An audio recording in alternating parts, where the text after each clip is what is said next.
Se dice que en cierta ocasión, un profesor viajaba en tren completamente absorto en su lectura. El conductor se le acercó para pedirle su boleto. El mencionado profesor buscó en los bolsillos de su camisa y pantalón. Inútilmente registró todas sus pertenencias. Notando la desesperación de éste, el conductor se apresuró a sugerirle: «No se preocupe, señor. Tan pronto lo encuentre, remítalo a la compañía. Estoy seguro que usted lo tiene en alguna parte y que aparecerá en cualquier momento». Pero éste seguía intranquilo. Ya se asomaba el pánico a su rostro cuando replicó: «Es que usted no comprende. Me urge encontrarlo. Lo necesito para saber a dónde voy». ¡Qué cuadro de nuestro mundo actual! Esta noche, millones de personas se hacen la misma pregunta. ¿A dónde vamos? ¿Cuál es nuestro destino? ¿Hay un boleto, por así decir, que lo indique? El futuro parece incierto. La gente está confundida. Se pregunta ¿a dónde va? Hay buenas noticias. No tenemos que seguir en la incertidumbre. La respuesta asombrosa a este interrogante milenario se halla en el sueño que Dios le dio a un rey hace ya 2500 años. Este sueño traza la historia de la humanidad con sorprendente precisión. Los científicos aseguran que por lo general todos soñamos repetidas veces cada noche. Según ellos, recordamos muy pocos. El sueño que vamos a compartirle en un instante es considerado por muchos como el más fascinante que registra la historia.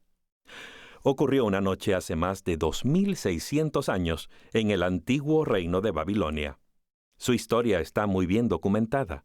Fue escrita y narrada por uno de sus protagonistas. El libro de Daniel, capítulo 2, cuenta la fascinante historia. El hombre que tuvo el sueño fue el poderoso rey Nabucodonosor. Nabucodonosor despertó consciente que había tenido un sueño de monumental importancia, pero por mucho que trató, no podía recordarlo. Por cierto, Dios le había revelado a Nabucodonosor, por medio de ese sueño, la historia futura de nuestro mundo, especialmente la gesta histórica de Europa y del Medio Oriente, desde la época del rey Nabucodonosor hasta el fin del tiempo. Gracias a Dios por revelarnos lo que será el futuro. Babilonia, el primer imperio mundial, era el más grandioso, rico y de mayor influencia de todos los imperios en el mundo civilizado de entonces. Tenía también al rey más poderoso. Este dirigente había logrado someter por la fuerza, uno a sus enemigos, hasta convertir a su nación en reina de las naciones. En el segundo año de su reinado, el rey Nabucodonosor se fue a la cama, preguntándose por cuánto tiempo duraría su reino. Así como otros dirigentes, deseaba conocer el futuro. Esa noche, Dios, mirando desde el cielo, decidió confiarle a ese benevolente monarca una visión del futuro. Reiteramos que, tan pronto despertó el rey de su inquietante sueño, supo instintivamente que este sueño que no recordaba entrañaba algo trascendental. El dilema del rey era especialmente gravoso para un babilónico. Ellos le daban enorme importancia a los sueños y sus significados. Se entiende entonces el por qué este olvido del rey significaba una verdadera crisis para el imperio. Dada la importancia asignada a los sueños, no es de extrañar que figuraran en la corte del rey, entre sus consejeros oficiales, un impresionante número de astrólogos, magos, encantadores y adivinos. A estos convocó el rey de inmediato. Cuando se presentaron ante el rey, éste les dijo: «He soñado un sueño, y mi espíritu se ha perturbado por saber el sueño». Daniel 2, 3. Estos hombres eran como muchos que pretenden conocer y adivinar el futuro. Podían adivinar la interpretación del sueño, pero en realidad no sabían su significado. Deseaban ganar tiempo. Finalmente dijeron: «Rey, para siempre vive. Di el sueño a tus siervos y mostraremos la declaración». Pero su confianza propia pronto se desvaneció cuando el orgulloso monarca, cansado de su dilación, dijo: «Respondió el rey y dijo a los caldeos». Si no me mostráis el sueño y su declaración, seréis hechos pedazos, y vuestras casas serán puestas por muladares. Y si mostrareis el sueño y su declaración, recibiréis de mí dones y mercedes y grande honra. Por tanto, mostradme el sueño y su declaración. Insistían en que el rey dijera el sueño, seguramente para fabricar una imaginativa interpretación. El rey se dio cuenta que eran una pila de impostores. En verdad, lo que exigía el rey requería la intervención divina. Daniel 2:10. Los caldeos respondieron delante del rey y dijeron: No hay hombre sobre la tierra que pueda declarar el negocio del rey. Además de esto, ningún rey, príncipe ni señor preguntó cosa semejante a ningún mago, ni astrólogo, ni caldeo, ni hay quien lo pueda declarar delante del rey, salvo los dioses, cuya morada no es con la carne. La Biblia dice que el rey estaba furioso y mandó a sus soldados que ejecutaran a todos los sabios del reino. Pero aquí habrían de pagar justos por pecadores, pues Daniel y sus 3 compañeros caían bajo el rubro de sabios del reino. Que no estuvieran presentes cuando sus colegas fueron convocados no los eximía del decretado castigo colectivo. Cuando los verdugos llegaron para llevarse a Daniel, éste hizo un pedido oficial al rey. Pidió que se le concediera tiempo para consultar con su Dios, el único Dios verdadero. El Creador podía resolver el dilema del rey y traer paz a su corazón. Amiga, amigo mío, Dios también puede dar solución a los problemas que más te agobian hoy. Él puede traer la anhelada paz a tu corazón. El rey, por respeto al joven Daniel, le concedió tiempo para hablar con su Dios, el Dios de la creación. ¡Qué gran responsabilidad descansaba sobre los hombros de Daniel! No solamente estaba en peligro su vida y la de sus 3 amigos, sino la de todos los sabios de Babilonia. Daniel regresó a su casa y les explicó la situación. Todos ellos clamaron por misericordia al Dios del cielo para que revelara este misterio, para no ser ejecutados con el resto de los sabios de Babilonia. ¡Qué sesión de oración debe haber sido aquella!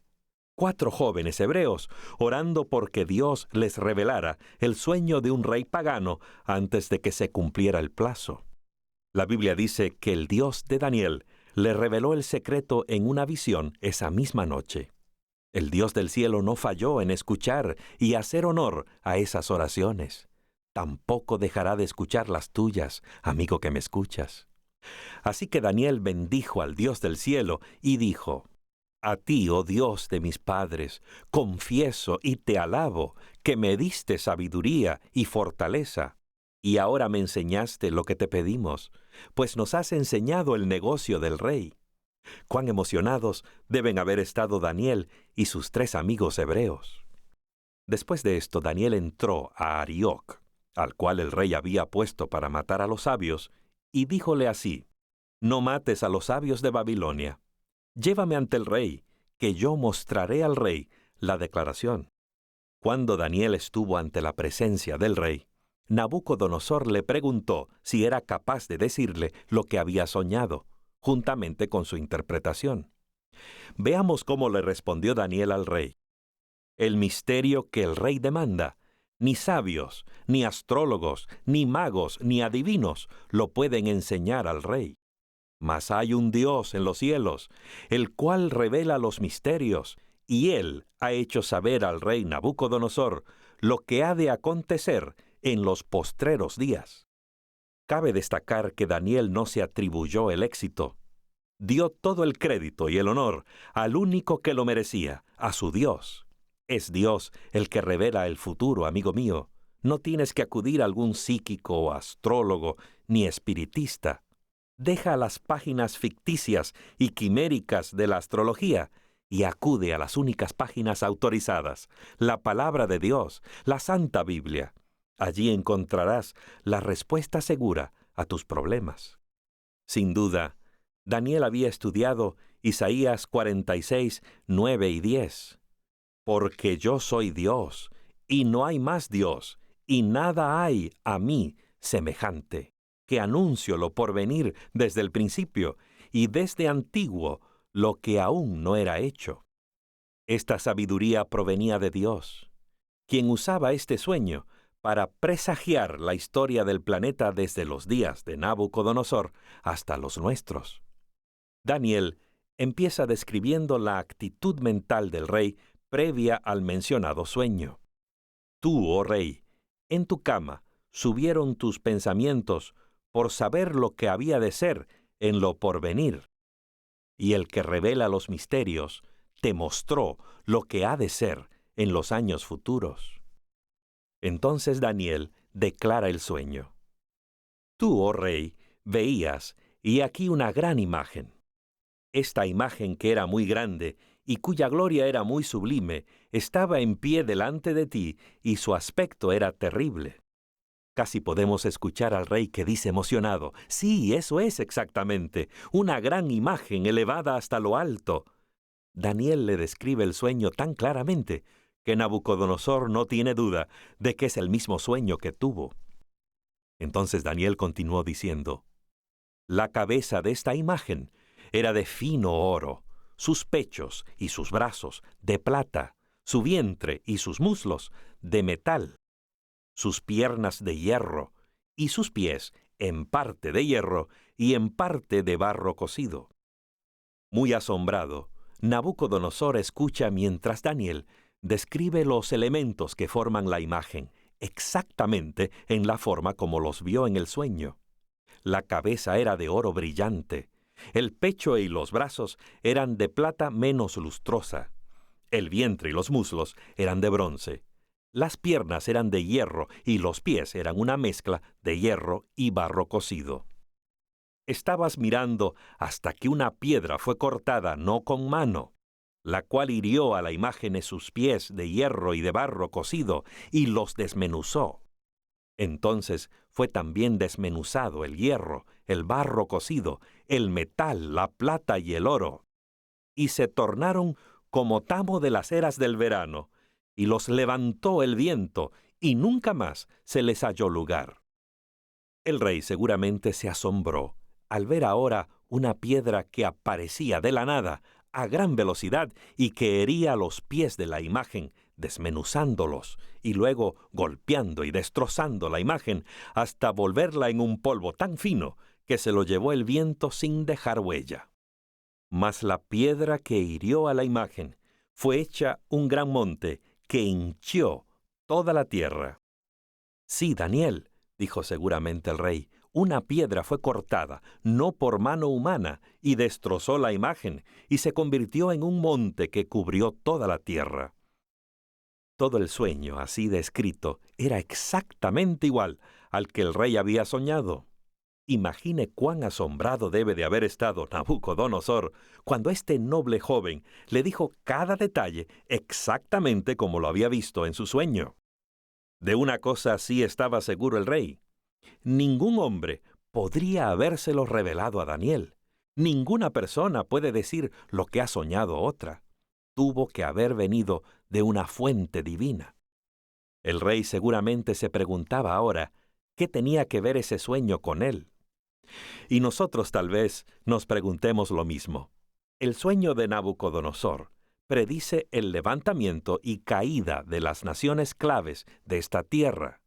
Los reinos representados en su sueño han influido de una manera u otra en cada nación del mundo, especialmente en tiempos modernos. En unas cuantas palabras, Dios trazó el curso principal de la historia, desde el tiempo de Babilonia, 600 años antes de Cristo, hasta el clímax de la historia de este planeta. Finalmente Daniel llega al corazón mismo del sueño. Mirando de frente al rey, le dijo Daniel: tú eres aquella cabeza de oro. Babilonia era la cabeza, una nación de oro puro.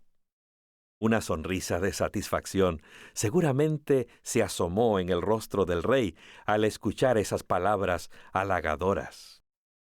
Las conquistas militares y el esplendor arquitectónico de Babilonia eran insuperables. Los historiadores confirman que el oro era el símbolo adecuado para representar al reino de Babilonia.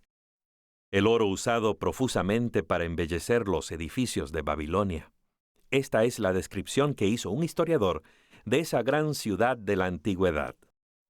Situada en el jardín del oriente, construida como en forma de cuadrado perfecto, rodeada de un foso o zanja, con sus puertas de bronce, sus jardines colgantes en terraza sobre terraza, sus 2 palacios reales.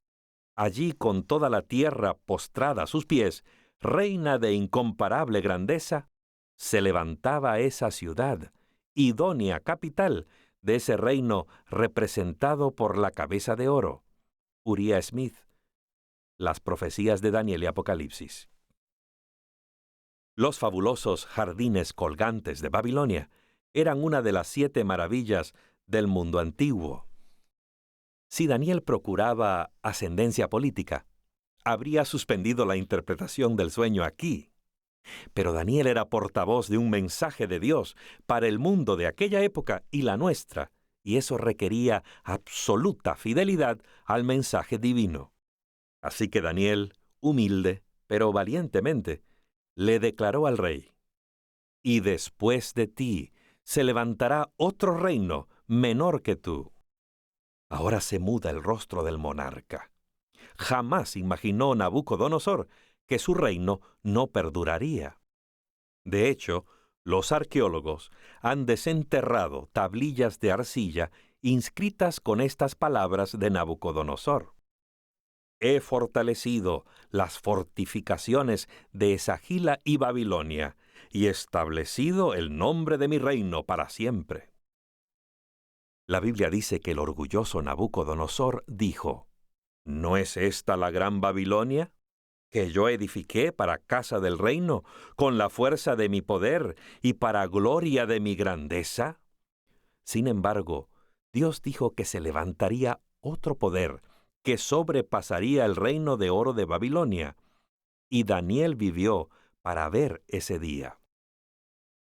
Durante el reinado de Belsasar, el arrogante y orgulloso nieto de Nabucodonosor, Ciro, de Media, sitió a Babilonia. El 13 de octubre del año 539 a.C., el reino de oro de Babilonia llegó a su infame fin. Debe recordarse que Dios había profetizado exactamente cómo y por quién sería tomada la ciudad. Aproximadamente 200 años antes de la caída de Babilonia, Isaías, el profeta, predijo: «Así ha dicho Jehová a su ungido, a Ciro, a quien tomé por su mano derecha para sojuzgar a las naciones delante de él, para desvestir a los reyes de sus armaduras y para abrir puertas delante de él, de modo que las puertas de las ciudades no se cierren». Dios reveló inclusive al protagonista de la conquista 150 años antes de que naciera, Ciro el Medo. Ante Ciro se erguían formidables las imponentes e impenetrables murallas de la Gran Babilonia. Escalarlas era imposible, pero Ciro se ideó una estrategia genial. Haría desviar el cauce del río que pasaba por el mismo centro de la ciudad, para que su ejército pudiera marchar por el lecho de éste hasta encontrar asidero para el ataque sorpresivo. La historia registra que alguien, por descuido o acaso por traición, no sabemos, había dejado desguarnecidos y abiertos de par en par los enormes portones de bronce. Los soldados de Ciro entraron a la ciudad y mataron al rey y a sus nobles, mientras éstos bebían vino en los vasos de oro tomados por el rey Nabucodonosor cuando hizo cautiva a la ciudad de Jerusalén, los mismos vasos que él se había llevado del templo de Salomón años antes. Daniel había predicho que después del imperio de Babilonia subiría al poder otro reino inferior, representado por el pecho y los brazos de plata. La coalición formada entre el gobierno de Media y Persia era ciertamente inferior al glorioso imperio babilónico, pero reinó en el Medio Oriente durante 2 siglos. Daniel predijo que el reino de plata tendría también sus limitaciones. Después, dijo, otro tercer reino de bronce dominará en toda la tierra. ¿Sucedió así? Sí, ciertamente. Esta predicción de la imagen de metal, con el vientre y los muslos de bronce, se cumplió cuando el brillante joven general Alejandro el Grande derrotó a Darío III de Persia en la batalla de Arbela en el año 331 a.C. Este tercer imperio mundial sería Grecia. A la temprana edad de 25 años, el joven Alejandro llegó a reinar sobre uno de los imperios más extensos que el mundo haya conocido. El historiador griego Flavio Arriano, escribiendo acerca de Alejandro el Grande, dijo: «Estoy persuadido de que no hubo nación, ciudad o gente a donde no hubiera llegado su nombre». Me parece que hubo una mano divina presidiendo sobre su nacimiento y acciones. Resulta interesante y curioso que la mayor parte de la armadura que portaba la infantería griega estaba hecha de bronce, el tercer material en el sueño de Nabucodonosor. Alejandro el Grande murió de una fiebre antes de cumplir los 33 años. Después de su muerte, se debilitó el imperio y se fraccionó en varias partes hasta que finalmente, el 22 de junio del año 168 a.C., la batalla de Pydna marcó el fin de este imperio de Alejandro el Grande 144 años después de su muerte. Ahora viene el más terrible de esos reinos antiguos. Recordemos que Dios predijo que se sucederían 4 imperios mundiales. Ciertamente, las piernas de hierro describen bien el poder cruel y férreo del cuarto imperio mundial. Así se lo describió Daniel al rey. El cuarto reino será fuerte como el hierro. Los césares se creían dioses y como tales exigían la adoración y obediencia sin reparos de todos sus súbditos. Fue precisamente durante el reinado romano que tuvieron lugar 2 acontecimientos de histórica trascendencia. El primero es el nacimiento de Jesús en Belén. Recordemos que fue un gobernante romano el que decretó la muerte para todos los bebés varones de 2 años o menores. Claro está que ese macabro plan fue instado por el propio Satanás, que procuraba la muerte del infante Jesús. El otro gran acontecimiento en la era romana fue la crucifixión de Jesús. La historia registra que fue un gobernador romano el que condenó a Jesús a su ignominiosa muerte. Fueron soldados romanos los que clavaron físicamente a Jesús a la cruz, y era romano el sello colocado sobre su tumba. Sí, Roma es el férreo cuarto imperio del sueño dado al rey. Después de Roma, la profecía advierte un cambio en el patrón anterior. Ningún imperio mundial seguiría a Roma. Daniel escribió: «Lo que viste de los pies y de los dedos, que en parte eran de barro cocido de alfarero y en parte de hierro, significa que ese reino estará dividido. Se mezclarán por medio de alianzas humanas, pero no se pegarán el uno con el otro, así como el hierro no se mezcla con el barro». En otras palabras, el profeta predijo no un quinto imperio mundial, sino que se iba a dividir la monarquía de hierro del imperio romano. Roma se iba a dividir en varios reinos. Se desintegraron las fibras de hierro del gigantesco imperio romano que había gobernado durante 600 años.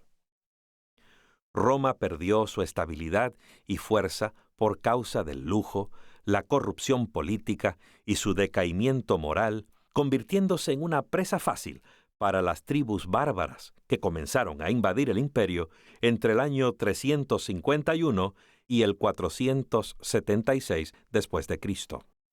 El emperador Augusto fue destronado y Roma quedó dividida en muchos segmentos representados por los pies y los dedos de la imagen hecha de hierro y barro.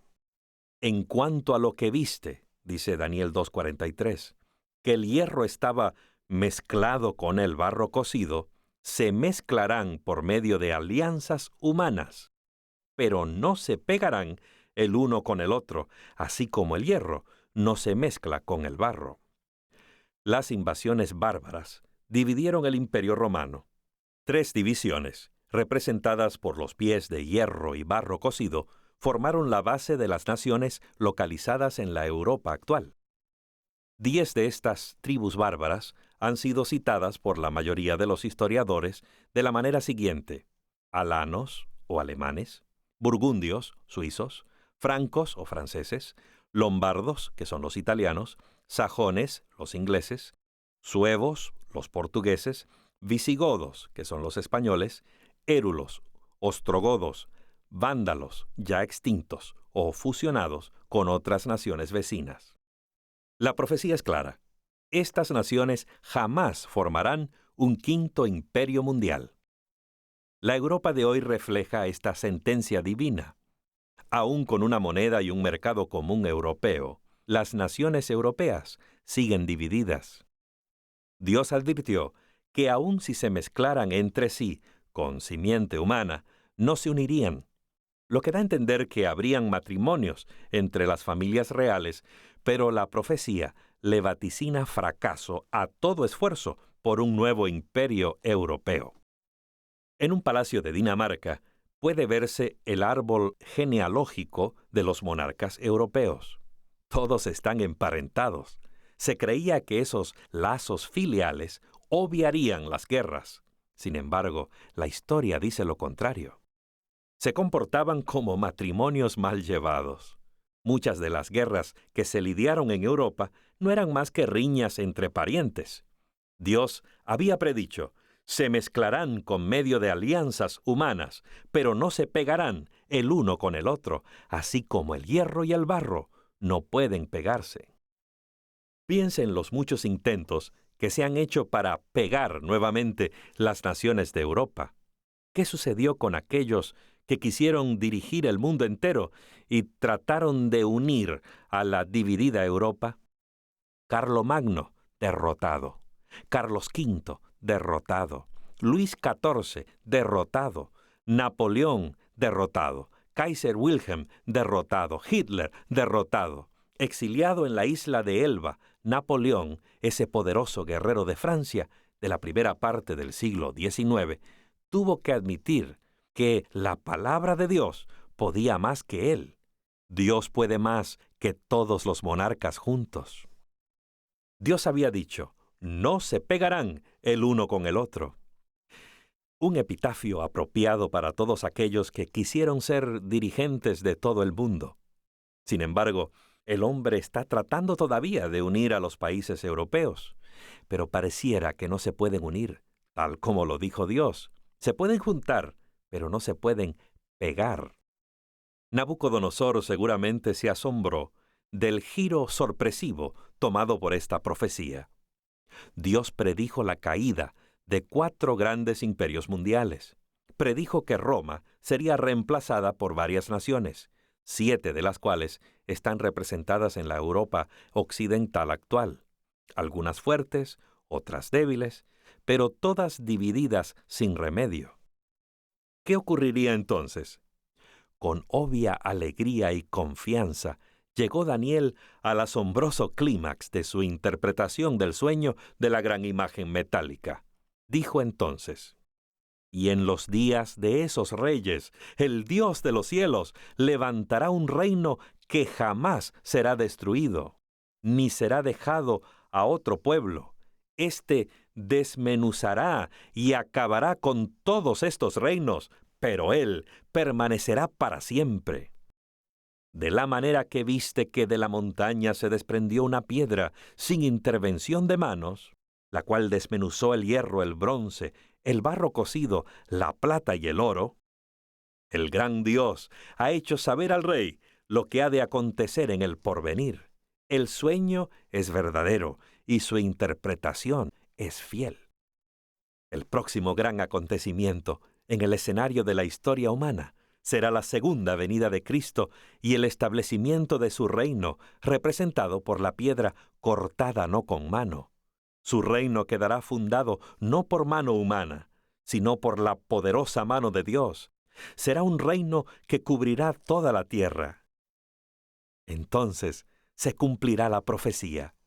El reino del mundo ha venido a ser de nuestro Señor y de su Cristo. Él reinará por los siglos de los siglos. Notemos los últimos acontecimientos cubiertos en esta asombrosa profecía en el libro de Daniel. La segunda venida de Jesús. Las naciones del mundo llegan a su fin. Dios establecerá su reino. Su reino durará para siempre. Jesús será ungido como Rey de Reyes y Señor de Señores. Viene a la tierra a consumar su reino eterno.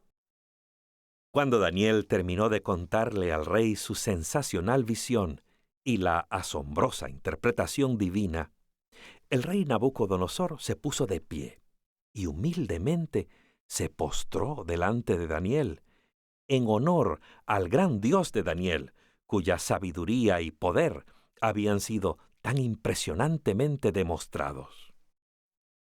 El rey habló a Daniel y le dijo: «Ciertamente, vuestro Dios es Dios de dioses y Señor de reyes. Él revela los misterios. Ciertamente, el Dios de Daniel es el Dios que deseo como mi Dios».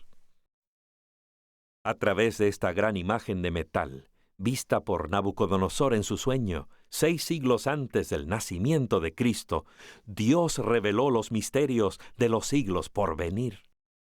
Sí, amigo mío, el sueño es verdadero y fiel su declaración. La jornada está por terminar. El próximo gran acontecimiento es la venida de Cristo en las nubes de los cielos para establecer su reino eterno. Los reinos representados por el oro, la plata, el bronce y el hierro han pasado a la historia.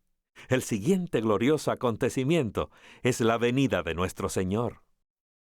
Amigo que me escuchas, ese futuro planificado por Dios, ratificado por la sangre de su Hijo Jesucristo en la cruz del Calvario, es tu futuro. La palabra asegura que tú y yo hemos sido elegidos para salvación desde antes de la fundación del mundo.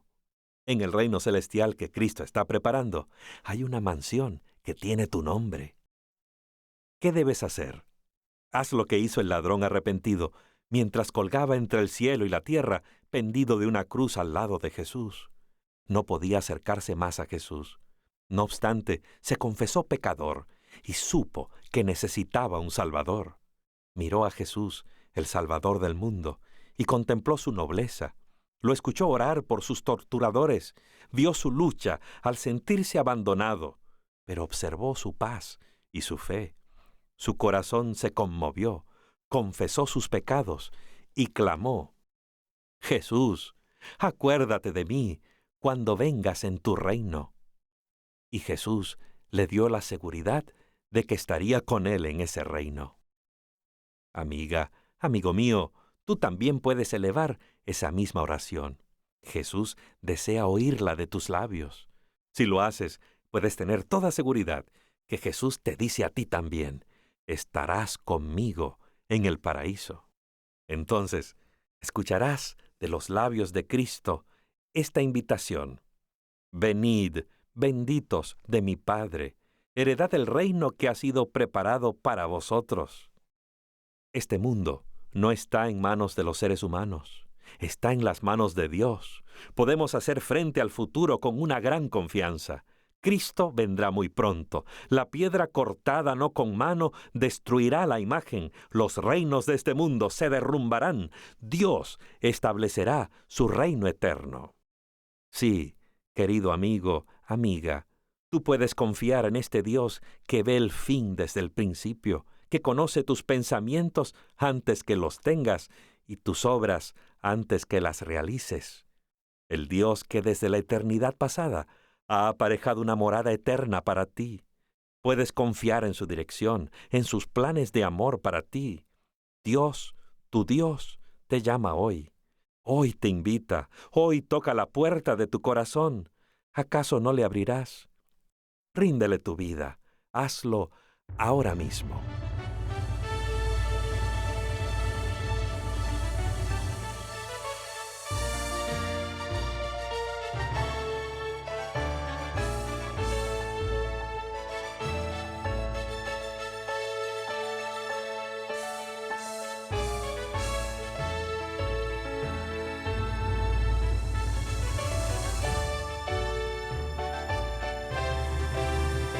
Hace años escuché que Jesús volverá. Acepté con gozo esa verdad.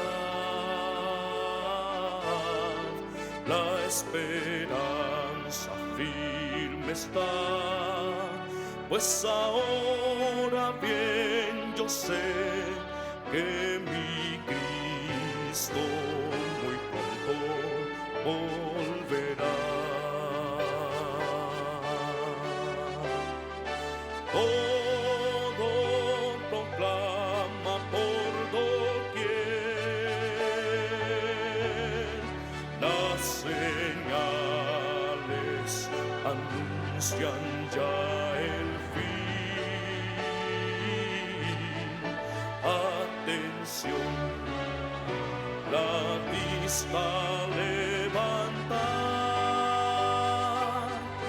la redención muy cerca ya está.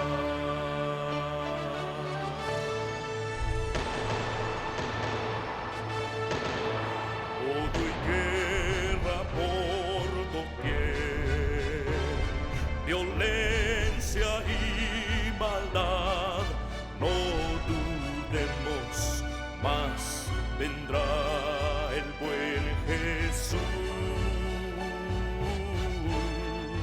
su promesa cumplirá, por sus hijos vuelve ya, si confiad pronto nuestro Rey vendrá. Todo proclama con poder, las señales anuncian ya el fin. Atención, la vista levanta, la redención muy cerca ya está.